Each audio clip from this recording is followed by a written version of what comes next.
Hi everyone. My name is Layal. I am a sacred journey facilitator. I connect with Mother Earth on so many levels. I love walking the energy lines. And during my journeys, like right now I'm in Sedona, and if you wanted to know where I come from Kuwait. So Arabic on my channel is inevitable. I can't skip on that. But this time with reflections, it's all in English. And those reflections are amazing. I just enjoyed, heartily enjoyed every bit of it and what came after and before the camera was rolling. Love you all, and I hope you enjoy. This is something so near and dear to my heart in every which way. هاي حبايبي شلونكم؟ أنا بعرفكم على واحد قابلته اليوم اسمه جراهام من استراليا، وكان من تلامذة أوشو، فراح يسولف لنا شوية عن أوشو. راح أسأله أسئلة وراح يقول لي. هاي جراهام. Assalamu alaikum. عليكم السلام. I don't get many chances to say that. I know, now you say it on video and it goes on YouTube. Yeah, well, you know. So tell me, how was it? When did it start With Osho, with Osho? in, What was his name, first of all? well, his name then was Bhagwan Sri Rajneesh. Okay. It's the Bhagwan is the Blessed One. Sri is kind of a deference term, I guess, in Hindi. Rajneesh, I think, means Lord of the Full Moon or something like that. Not that that matters, but that was his name. And he was starting up. He was in India. Became enlightened, if you accept that version of the truth, when he was 21. Um, and he was in Bombay. He was a university professor or something like that, and became quite famous down there, and had started gathering people around him, who became disciples, and then they moved up to Pune in I'm guessing early 70s. And so when I first found out about him, I was in West Australia, and I had people started coming back from India wearing these orange robes. Such a horrible color, but it's the color of sannyas, the color of renunciation, which the sannyasins wear in India. But in India, the sannyasins are generally older men and women who've, they've lived their life, they've done their thing, they've raised their family, and they renounce. So sannyas means to renounce. But in our Renounce case, what? Renounce the the material. world, the material world, and to go into the inner journey, because you're Which is a approaching. Sufi aspect too. I mean, the Sufis do talk about this, right? Am I Right. right? Well, most religious traditions are going to talk about, releasing your attachment to the material plane and taking the inner journey, Okay. in a sense. So I was back there. I was, you know, high school teacher, this and that, and people started coming back from India. People I knew, wearing these orange robes and that, and so I was somewhat interested, and my marriage had just broken up, and I was kind of looking for resolution there, and I ended up doing a group with these for guys and doing the dynamic meditation and this and that. And honestly, my attitude at that time was, well, this is okay. These people obviously there's something missing in their lives. They need, They yeah, messed up. yeah, they're a little messed up. They need some help. I'm very happy for them, kind of thing. Um, and then I left Australia. I actually got guidance, if you like the voice. This happened in my life before. Many people have that experience where you're going along, and then suddenly clarity happens, or in some cases it's an actual voice. And in my case, when I was 28, was the message said, "It is time for you to leave the country." It's like, okay, What a profound there you voice. go. So I left Australia and I started traveling.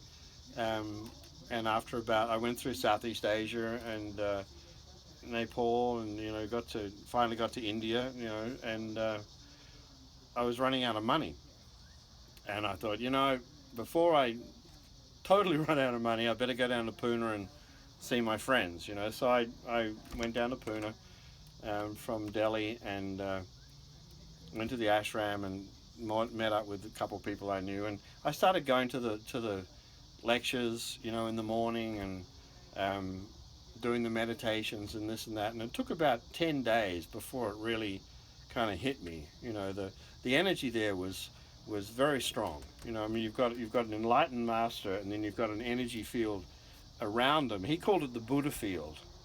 Like if you plant a seed Yeah. and something grows, well, what was growing was Buddha consciousness in a way, enlightenment, if you like. Not that any of us were enlightened, but if you But you were seekers or finders? well, we What was the were word? people who were. I personally was just very. I mean, I had experiences there that I couldn't explain logically. I mean, powerful experiences that I couldn't explain logically, and there was a series of them, and without going into too much detail because it would take too long, but it ended up with after about 10 days or so of this, not more than a couple of weeks, and considerable um, anguish on my part because there's a battle going on between the logical um, mind and the spiritual, you know, wish to evolve. And so there was this battle going on in me. It's like, don't do it, you'll look ridiculous, everyone will think you've gone crazy, your family will disinherit you, whatever. And on the other side was kind of like, dude, That's the they other didn't say way. dude in those days, but it was like, how many lifetimes do you think you're going to get this opportunity? Don't let a chance like this pass by, kind of thing. So, long story short, I became a disciple, A and disciple يعني so تلميذ. I took sannyas. I went in and I said I want to be a disciple of this guy, and they said no initially because of certain things, and then I went back, and then they said yes. What were the certain things? Well, just the office was closed. It was weird. I mean, So well, it was, when I say that a bunch of things happened, it's like those who are on the spiritual path, you'll realize, if you haven't already had the experience, that when things start moving, watch out. Because things are going to happen that you cannot anticipate or control, right? And true. that's pretty much Yes. a lot of us, and you, me, a whole bunch of other people. And I had, like I said, I went through a big inner battle about becoming a disciple of this guy. That's crazy. And then on the other side was, what an opportunity, because here's the one who's someone who's offering to be a guide, and He's so offering. He's offering well, so yeah, he was. easily. There were very few people he refused. I've met one person that he refused, and I understand why he refused him. But for the most part, He was saying, "Come one, come all," And so what happened was, I went down to the office, and I wasn't intending to sign up, to become a disciple. I was going to get some food in the Miriam canteen, and as I walked past Jesus' house, which was on my left, my body turned left and walked up the stairs, and walked and pushed the doors open, and I stood in front of the desk where this Indian sannyasin girl was sitting, and she looked up and she said, "Can I help you?" And I said, "I want to become a disciple. I want to take sannyas." Were you talking? No, I didn't even make the journey up the stairs. Yeah. I was something took over me. It was my inner longing to be, whatever, free. So this all happened without my permission. So Was it without your yeah, permission? I was going to get some food. I wasn't going to. Wasn't it you? Wasn't there a part Well, of you? eventually you probably figure that's true, but Yes. I feel like within me there's parts of your kind of subculture in terms of your psyche and everything, Yeah. that where your personality is kind of at war with, not at war with, but personality wants this because of what it's known. What about heart and brain? I mean, Exactly, yeah, heart and heart brain, and- or personality and longing for spirit, whatever. But I did not turn up those stairs voluntarily. I guarantee you that. I walked up the stairs, I went in, I stood in front of the desk, and she said, can I help you? And I said, I want to become a disciple, I want to take sannyas. And she said, I'm sorry, it's 5 o'clock. Office is closed. You'll have to come back tomorrow, because there's a lot of paperwork to Yeah. do. So I said, oh, thank God. So, Thank God. so, so I went and got my food, and that night I didn't sleep. I don't think. If I did, I just dozed a little bit. And the war was on.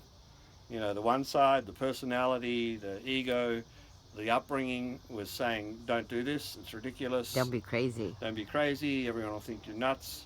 Your family will disown you. Whatever. Over here was spirit saying, this is Or you heart. don't know when you get, Oh, this is a heart. tremendous opportunity, trust me, kind of thing. So the next day I went back and voluntarily signed up. The So war that, is over. what? Was the war over? Well, the war, I mean, Truce? that part of the war was over. Okay. I'd made a decision. I was committed to this path. I was moving down the path. So once you do that, in that situation, this is Pune, February 1978. You're in the stream. You've got an appointment, or they actually, for a lot of people, they didn't just go, okay, you can come in tomorrow.